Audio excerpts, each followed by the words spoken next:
అప్పుల కుప్ప అభివృద్ధి లేదని కూటమి అంటుంటే దుష్టచతుష్టయాన్ని కుట్రలను తిప్పికొడతామని వైసీపీ అంటుంది. ఇక ఇదే అంశానికి సంబంధించి మనతో పాటు మాట్లాడేందుకు షేక్ జానీ బేగం గారు టీడీపీ రాష్ట్ర నాయకురాలు మనతో ఉన్నారు. ఆమెతో మాట్లాడదాం. జానీ బేగం గారు నమస్తే అండి. మేడం, ఎన్నికల ప్రచారంలో పార్టీలు అయితే దూసుకువెళ్తున్నాయి. టీడీపీ, జనసేన, బీజేపీ కూటమి బలంగా కనిపిస్తూ ఉంది. జగన్ మాత్రం సంక్షేమ ఫలాలు ఇచ్చాం కనుక మమ్మల్ని గెలిపిస్తాయి అని అంటున్నారు. ఈ ఎన్నికల్లో ఏ అంశాలు ప్రభావితం అవుతాయని మీరు అనుకుంటున్నారు? సార్, ముందుగా మీకు అలాగే ప్యానెల్లో ఉన్న సభ్యులకి అందరికీ ప్రేక్షకులకి నమస్కారం తెలియజేస్తూ, ఎన్నికల వ్యూహంలో దూసుకెళ్ళటంలో అయితే ఖాయం. రేపు 13కి ఓటు ఎవరికి వేయాలన్నది ప్రజలు డిసైడెడ్. ఎందుకంటే ఈ వైసీపీ ప్రభుత్వం, రాష్ట్ర ముఖ్యమంత్రి గారు ఎంతసేపు సంక్షేమం సంక్షేమం సంక్షేమం, అభివృద్ధి అంటే ఏమీ అవసరం లేదు, అంటే ఆంధ్ర రాష్ట్రానికి అభివృద్ధి అవసరం లేదు, అలాగే నేను సంక్షేమం చేస్తే నాకు ఓట్లు వేయండి అని చెప్పడం ఒక హాస్యాస్పదం. అంటే ఈ రాష్ట్ర ముఖ్యమంత్రి గారు నేను అభివృద్ధి చేశానండి, నేను ఉద్యోగాలు ఇచ్చాను, ఇలా చేశానని చెప్పుకోవడం చేత కావట్లేదు. ఆయనకి ఏమి చేయడం చేత కాక నేను సంక్షేమం చేశాను, నాకు సంక్షేమం ఇచ్చి ఉంటే ఓట్లు వేయండి అని చెప్పి అడుగుతున్నారు.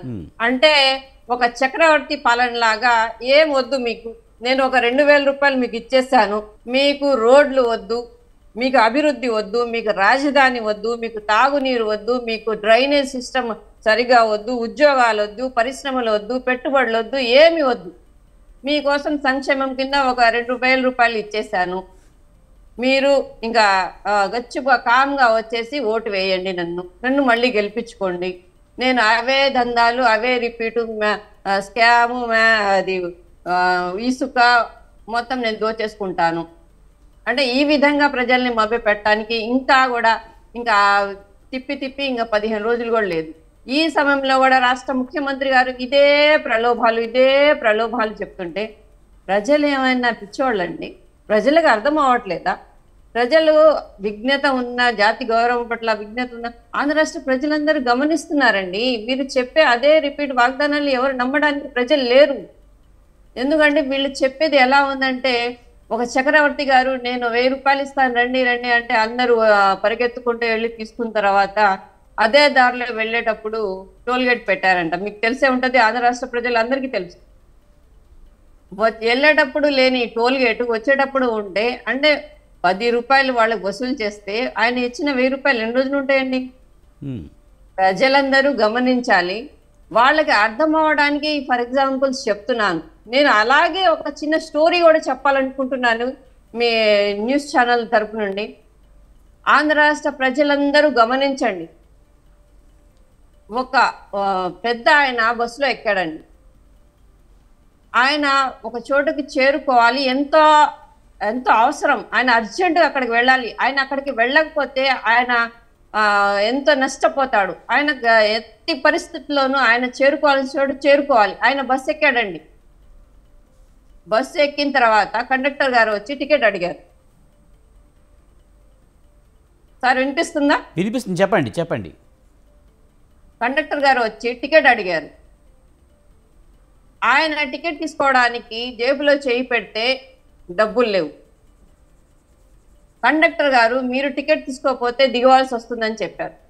అంటే ఆయన ఎంతో భయభ్రాంతులకు గురైపోయి నేను దిగిపోవాలా అని చెప్పి ఆయన భయంతో, అలాగే నేను ఎట్టి పరిస్థితుల్లో ముందుకు వెళ్ళాలని చెప్పి ఆందోళన చెందుతున్న సమయంలో ఆయన పక్కన కూర్చున్న ఒక వ్యక్తి 200 రూపాయల నోటు తీసి ఆయన టికెట్ తీసుకున్నాడు.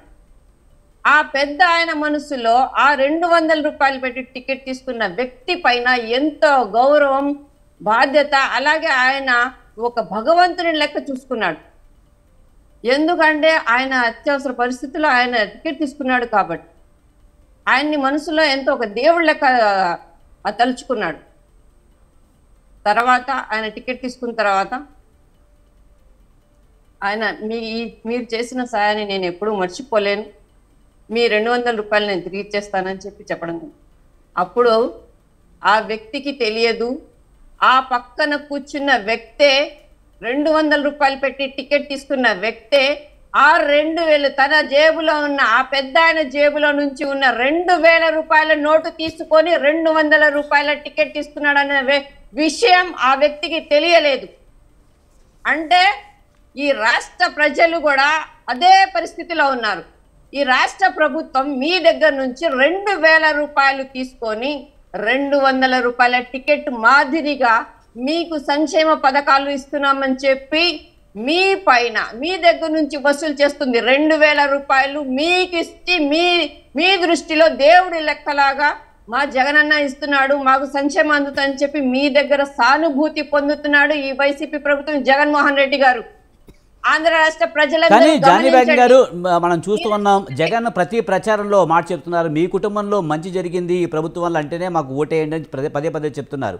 మీరు ఇప్పుడు ఒక కథ చెప్పారు. ఓకే, ఏదేమైనా ప్రజలు వాళ్ళకి ఏం వచ్చింది ఈ ప్రభుత్వం అన్నదే చూసుకుంటారు కనుక అలా చూసుకుంటే ఖచ్చితంగా జగన్మోహన్ రెడ్డికి నమ్మి ఓటేసే అవకాశం ఉండే అవకాశం ఉంది కదా. ఏ విధంగా నమ్ముతారండి? ఏ విధంగా నమ్ముతారు? సంక్షేమ ఫలాలు అనుభవించారు, సంక్షేమ ఫలాలు తీసుకున్నారనే దాని మీద నమ్మే అవకాశం లేదంటారా? సంక్షేమం సార్ 20% సంక్షేమం అందించాలి. మొత్తం సంక్షేమం మీద రాష్ట్రం నడవదండి. అభివృద్ధి లేకుండా నడవదండి. మన రాజధాని లేకుండా రాష్ట్రం నడవదండి. పిల్లలకి ఉద్యోగాలు లేకుండా నడవలేరండి. ఏం లేకుండా నేను అమ్మఒడి ఇచ్చేసాను, నాన్నతడి నాన్నబుడ్డి అని చెప్పి ఒక 20% సంక్షేమాలు అందించి నన్ను ఓటు వేసి గెలిపించండి అంటే ఆంధ్ర రాష్ట్ర ప్రజలందరూ పిచ్చోళ్ళేం కాదండి. ప్రజలు చూశారు.